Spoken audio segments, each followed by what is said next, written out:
धरण उशाला आणि कोरड घशाला अशी स्थिती धाराशिव जिल्ह्यामधल्या तेर या गावची झाली आहे।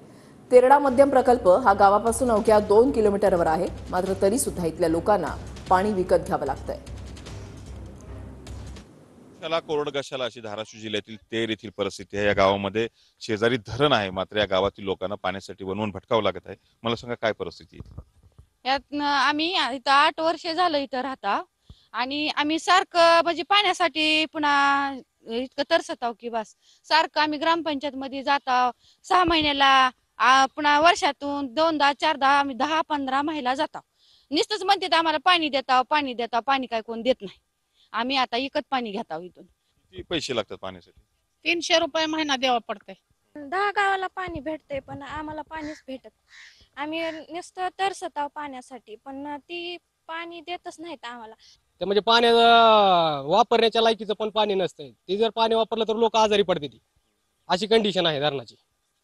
धरण शेजारी असले तरी गावकऱ्यांना पिण्याचं पाणी मिळत नाही, त्यामुळे प्रशासनाने इथे पर्याप्त उपाययोजना करावी अशी मागणी होत आहे। संतोष जाधव, टी9 मराठी, तेर, धाराशिव।